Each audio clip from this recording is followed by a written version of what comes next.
is a masterclass on the Metaverse. So again, we'll be digging a little bit deeper here, or diving, I should say. And who better to lead us through this? Ladies and gentlemen, please welcome Josh Dreen, co-founder of Dreen Media. Josh is a Web 3.0 advisor at Harvard Innovation Labs. He's core contributor at SoWork, the workspace Metaverse, and co-founder of Dreen Media. Josh's work has been featured in Harvard Business Review, Forbes, Bostino, and has made appearances on the Today Show and on Fox Business. His YouTube channel is garnering millions and millions of views, of course, and he was named one of the top 100 foremost experts in the Metaverse. So I am so excited, Josh. I know you're going to blow us all away. So to all attendees out there, please bear in mind there is a certificate of attendance and a badge from Eventcombo that you will be awarded after this session. So basically, you're going to be a genius at the end of all this. So Josh, without further ado, I'm going to let you just take it away and blow us away. So thank you, and stay tuned. Karen, you set the bar so very high, but I appreciate you, and I appreciate the people at Eventicon for organizing this conference. Can we just get like a virtual hand? Can you guys hear me okay? Just fine now, Josh. Just start from the top again. That was beautiful. Just start again. Good. I was just talking to myself over here. No big deal. I was just highlighting that Karen has set the bar very, very high. So thank you for that, Karen. And thank you, Mystery Voice, who just came over, a tech guy, I hope, or whoever you are. Let's make this a conversation. So jump in with any questions that you might have as we move on. And I see people are already using the chat. I've got my computer right here. SM, thanks everyone. Had a great time. Oh, that's Sumitra. Sumitra, thank you so much for your insights. Very interesting to see how the technology actually works behind it all. So, and JJ, I know that you asked a lot of great questions in the last session. Continue to ask questions because I will answer them in real time as we go. We're here to learn about the Metaverse. And I know that there is a spectrum of people who are experts and who are really trying to like be competitors and soldiers in the space, if you will. And there are people who are just barely starting to learn what this is. They're like, WTF is the Metaverse? Why is everyone talking about it? I might as well come to Eventicon and figure it out. So good on you for being here in this room today. Thank you so much for being here. My name is Josh Dreen. I am Web 3.0 advisor at the Harvard Innovation Labs. I was building a startup out of the Harvard Innovation Labs around the Metaverse, ended up joining on staff, and I work very closely with startups who see the potential and are running at it full speed. There's a lot of great things that are happening here, obviously. A lot to tell you about. I don't know if any of you had a chance to jump over to Aragorn's session. I hope that's pre-recorded I hope that will be available to you as the recorded session because it was amazing. He highlighted a lot of crazy technology coming out, including corn wallpaper. Who doesn't want corn wallpaper? I thought that was a highlight. I am a core contributor at SoWork. SoWork is the workplace Metaverse. I'll just type that in the chat if you want to check that out. It is a series of digital offices where you can go in and be in person. Your avatar is in an actual office with other coworkers, and you can be so much more productive than just leveraging Slack or Zoom or any of the other tools that you're using. We slam it all together into a beautiful tool for you to work in the Metaverse, and it's also really cool. So you can go try it out for free, and it's a really great project. I'm also co-founder of Dreen Media, which is a creative and consulting agency very much focused on NFTs and media assets, specifically around the Metaverse. But with all that said, let's go ahead and jump in. I know a lot of you have questions, so start answering or asking them in the chat. I just wanted to share a quote with you that struck me. It was just this morning that I read this. This is Paul Daughtry, Group Chief Executive of Accenture. A lot of consulting companies are getting involved in the Metaverse. Deloitte just launched their infinite reality platform, which is interesting to note that Deloitte just launched a Metaverse platform. So go and check that out. But I feel like this is just a great way to start. Paul says, while we are in the early days of the Metaverse, it will advance quickly. If companies don't act now, they'll find themselves operating in worlds designed by and for someone else. Matt Ball, in his recent book, The Metaverse, and Aragorn just mentioned this, kind of gave an interesting warning that the company that controls the metaverse will determine the fate of humanity. And I feel like that is very alarmist. And I don't think we need to jump to that conclusion. But there are a lot of companies and a lot of buzz around the metaverse. Why? Why is the metaverse such a big deal right now? Why are we talking about Web 3.0? What does this all mean for me working remote at home? What does this mean for my company? What does this mean for my kids? Are they going to go to school virtually? There are so many questions that we have as we kind of venture into this new world. And I know that there are a lot of people out there who have tried to give you a specific definition of the metaverse. They're all different. They're interoperable worlds or massively scalable 3D rendered workspaces. I think that we simultaneously overcomplicate the definition of the metaverse and we oversimplify it. So I'm going to oversimplify it for a second. Think of it as a digital rendering of our current physical world. It's going to be like you can go to stores and buy clothes that you can wear from store to store or wear to school or wear to bed if you want. I don't even care. Like, those are your clothes. You get to own that. That's kind of the concept of digital assets, NFTs. You can sleep in the metaverse. You can work in the metaverse. I know that there's a lot of media out there of us trying to understand what that means. I'm still trying to wrap my mind around the fact that Chipotle just launched their steak burrito in Roblox, and you can go in there and buy a burrito and cook it yourself and taste it yourself. So we're all trying to wrap our minds around, why would you buy a digital burrito that you can actually taste? I also like to think, why would you watch a cooking show if you're not going to actually do the things that they're telling you to do and then actually enjoy the food? Like, I just don't understand. Why are you watching the cooking show if you're not going to get to taste it? And so those are the questions that we're grappling with, especially when we look at esports. Esports is a huge market right now. China just barely had a projection come out this morning that said that very soon they will be at 100 million. Their metaverse gaming market will be at $100 billion very shortly. It's because we're building stadiums for gamers and we are pouring money into these gaming influencers that are streaming their video games. There's a lot happening there. And some people will ask, well, why are you just watching them play a video game? I like to say, well, why are you watching football on the weekends? And why have you built a fantasy football team that isn't even real, but you are obsessed with it? And you get together with your buddies and you eat together and you have a great time around something that's not even real.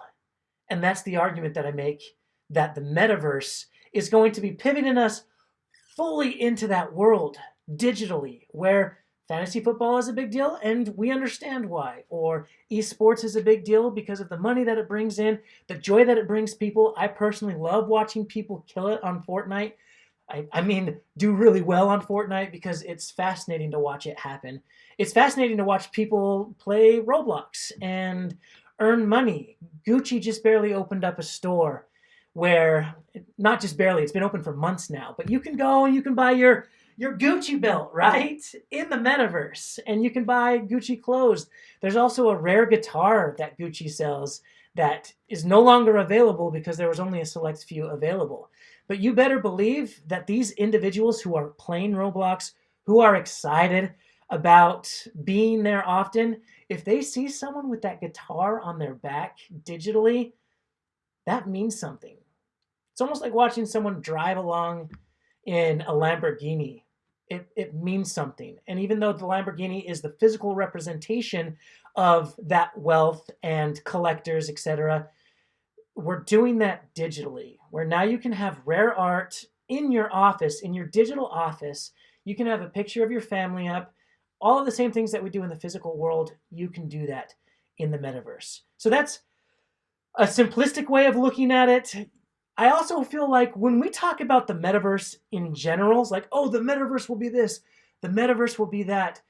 We're missing kind of the point. It's almost like, to me, like going to a marketing convention and the speakers are all like, oh, well, in marketing, you can invite people to buy stuff and they actually buy stuff. Like, that's very 30,000 foot view of what marketing is when you really get into the trenches and you really start to learn about decentralization, when you start to learn about the many companies who are starting to build not only their worlds, but connecting with other worlds in the metaverse, you start to understand the integration that happens to where all of a sudden you're building not a platform, not even a world, it's an ecosystem of many, many, many different worlds working together. So that's a very, oh my gosh, I've got questions here. LS, JJ, I apologize. Here we go. LS says, in terms of creating its own economy and driving revenue, where are we with the metaverse? How is the metaverse creating revenue opportunities? I think you already asked this question.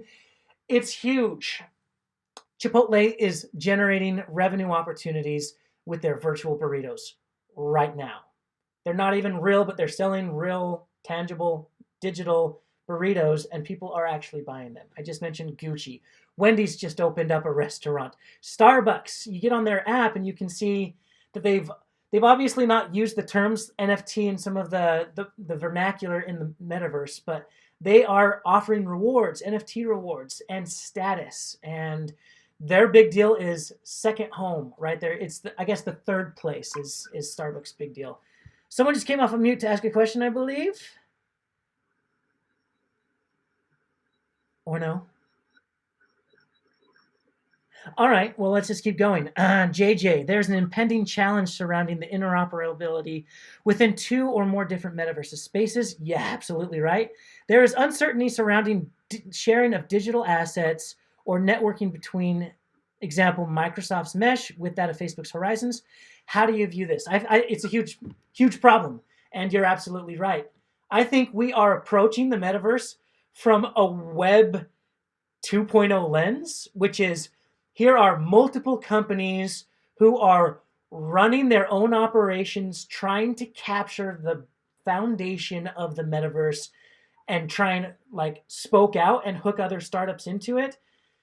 That's not how it's going to work. We need to play nice if this is going to work the way that it needs to. So yes, like Microsoft and Apple and Meta, we need to come together to build this world. It's just very hard to do when we're talking in terms of dollars and cents and not necessarily building on the blockchain and around crypto. Can we safely term NFTs as the linchpin of the metaverse economy? I don't know. I think so. The thing is, the NFTs are not the linchpin of the economy itself. The blockchain is it's a digital ledger that all of transactions sit on and is digitally recorded. You're going to have a wallet in the metaverse where you have crypto.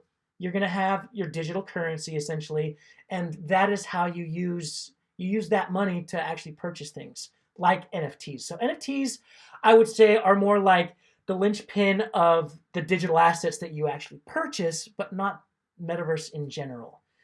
Woo! We got some good questions here. The gaming industry, along with the technology sector, have dominated the investment when it comes to the metaverse.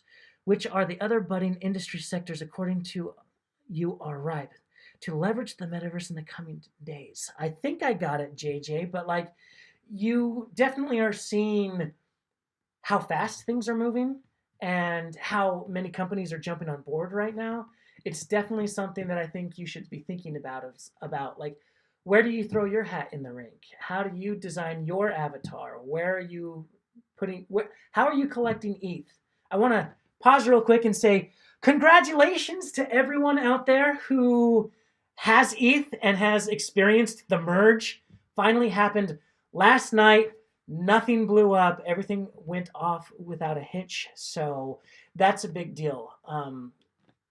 Even though we've had a big crypto crash recently, and there are a lot of stories coming out about NFT geniuses or crypto geniuses who lost $1 trillion worth of wealth. All these investors lost a lot of money. The grounds are still shaky. Guys, we're still building this thing. So it's hard to know exactly how it's going to shake out. And unfortunately, there's a lot of luck and strategy and skill that goes into this. But that shouldn't scare you from jumping in. It should encourage you to explore and see how things are going to land. Yeah, we're kind of at a dip right now, but it will rise. I I'm saying I believe that it will rise. All right, just real quickly, I want to throw some terms out there and give some definitions to make sure that we know what we're talking about. And then I want to spend as much time as possible talking about how it will impact the future of work. That's primarily what I talk about, is how is work going to evolve away from employment and traditional corporations and embrace crypto networks and the metaverse. But first and foremost, we keep calling it Web 3.0. What does that even mean? Well, Web 1.0 is just a static page. It's a web page. You get information off of it. It's helpful because you can search for it and you can get there quickly. That's great.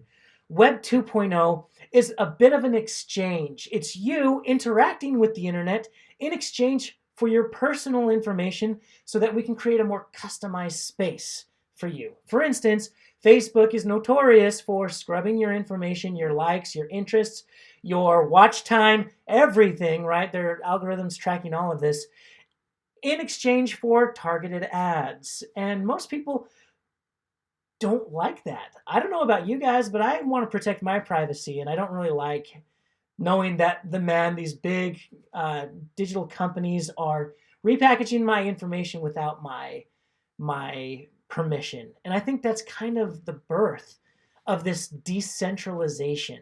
That's the key term, right? If you guys walk away with nothing else from my presentation, just know that decentralization is the concept that we should be focusing on. I'll give you an example. A centralized system is very much like your traditional corporation. You have employers at the head of the company, and they make all of the decisions for the company. It trickles down this very long chain of command all the way down to frontline workers who have no choice but to implement what the leaders have told them to implement. And if they're not willing to do that, working 9 to 5, returning to the office, then they can go find another job. That is a centralized system. We're seeing power dynamics shift in the workplace right now. At the beginning of the pandemic, everyone went remote. Most employees found out that they could be productive and they liked all of the flexibility that they had. They got their work done and they didn't want to go back to the office. I'm overgeneralizing. There are percentages, but there is a larger percentage of employers that want employees back to the office. And right now, because the economy is getting a little bit shaky, employers are using that power that they have to say, hey, if you're not going to do the job, if you're not going to come to the office, then we're going to let you go. And you can go find employment somewhere else because there's someone else who will come to the office. I think that is a huge miss and a misunderstanding of where we're headed with the future of work. That to me sounds like a huge step back because we want to go back to the way that it was. A lot of people will tell you the future of work is remote. No, the future of work is the metaverse. It's just when we were forced to go digital, we got stuck with lackluster tools. I mean, Zoom fatigue became a part of our vernacular. Getting Slack bombed with tons and tons of messages. Having so many tools available to you that you just get so overwhelmed and burned out. There's a lot of problems with the technology that we're using. What I get excited about is that in the metaverse, we are actually building the technology to make work better. And we do it from a decentralized place. A decentralized world is a DAO. A DAO is a decentralized autonomous organization. If I had slides, I would put that right across right here. Decentralized autonomous organization. It is a company held together not by central decision makers or shareholders. It is held together by a smart contract that core contributors have agreed upon. And just explaining what a smart contract is, it is a contract, a digital contract that is self-executed. I realize I'm getting a little technical here. I try not to do that too often. That gets executed when certain criteria are met. For instance, I can join a DAO, a crypto network. I can agree to the smart contract, and I can generate value within that DAO and be compensated for that value. That's the ownership economy. One of the big things about the metaverse is that it allows individuals, like employees, who don't usually get ownership in a company, and much less ownership that ties to the work that they're doing. And it allows them to be an orbital stakeholder. A perfect example of this is look at the transformation of these shareholder economies like YouTube or Uber, they are reliant on the creators or the drivers. Airbnb is reliant on the hosts because they have the asset, they have the car. They're the ones that are going out and making money. And the reason why Uber is like a Web 2.5, maybe more 2.0, but getting there, is because they leverage these individuals who are interested in making money without having to work for a boss. And they leverage the software, they leverage the tools of Uber in order to get their job done. The problem with that system is the overhead is extremely expensive. And Uber, in order to keep the lights on, has to continue to take more of a percentage of their earnings or adjust certain things to make sure that it works well. You're seeing this happen with YouTube as well. Yes, you can earn money off of paid advertisement on YouTube, but like you're watching them start to scale the percentages back, and we have to do more and more advertising. If any of you watch YouTube regularly, you know there's an ad at the beginning and a couple ads in the middle and an ad at the very end. A lot of individuals, especially the younger generation, Gen Z, is saying, I don't like, one, that you own my information. I don't really like that I'm doing a ton of work and I'm getting paid so very little. Or maybe I'm an employee at a company and I'm like, I just generated so much value for this company, but I had to sign a contract that means everything that I build is owned by the company. A better model, something super attractive to these individuals, is what if I could go build the world that I wanted, live the life that I want in the passion economy, doing what I love without having to go into the office, without having to meet my boss, without having to feel pressure coming from above. I get to own the value that I generate in these DAOs, in the metaverse. And so I personally believe that work contracts will evaporate. Someone's coming on. Karen's coming on. Let me say this big thing, Karen, and then I'll get some questions. And it's great because when you have a great speaker, it actually, spawns great conversations. So you actually have taught me a lot. First of all, I think there's so many great catchphrases. Uber is 2.5. That's a media click right there. So I'm going to play a little bit of devil's advocate. So I see, like, first of all, pain point marketing, speaking of marketing, that whoever gets into the metaverse first is going to run the world. So like, ouch, that's kind of scary to think of, like, wow, we need to get running because we don't want, like, all of the Twitters or the Zuckerbergs or what have you to be like our leaders yet again in this next space. Right, so, right. So if there's autonomy or potential for all of us to get in there, that is interesting. However, and now you're saying like the workplace is in the metaverse. So that seems like it's all virtual. Like, are we getting away from the real universe? I mean, is it just that we're going to dress up and go to the workplace, or are we still going to have this, like how we do the digital world, a virtual and real life conferences? Will there be Metable or something? Real life and metaverse. Like, how do we strike that balance? Whew, what a great question, Karen. Thank you for asking that. I'm going to start off just by saying that it's your choice in the metaverse. You get to customize your own experience eventually. It doesn't quite exist. That's the thing that we're trying to get at, is we're still just talking in hypotheticals. It doesn't quite exist, and we're trying to build it. If you saw, Meta just did an event with Neil Tyson deGrasse where they are a little avatar and they're in space, and it just doesn't look right. It hasn't been planned super great. But like, when it does hit, you're going to get to choose to go to the office, do the 9 to 5, get a paycheck because it's easy, get benefits because it's easy, do this much work and quiet quit, or you'll finally get to live your dreams and be like, hey, I actually really like video games, or I like to crochet, and I'm going to go figure out how to monetize that in the metaverse. So I'm just saying it'll be your choice, Karen, whatever you want to do. Yeah. So to me, it sounds like, almost like, again, I'm seeing a lot of autonomy and a lot of kind of a democratization of business, just like blogging was an opportunity that everyone could get out there, everyone could get a voice, and then ultimately they did monetize. And obviously social media was next. People monetize. So it sounds like the potential, you put your toe in the pool, but if you're a good swimmer, then you could get a lot of attention and some, Olympic gold medals and also make a lot of money if you're there and you're making noise and you're bringing a lot of traction and attention to yourself, in essence. Yeah. Therefore, your business. And I'll say it's a little bit more niched out than that. You don't have to be like the absolute expert in this thing.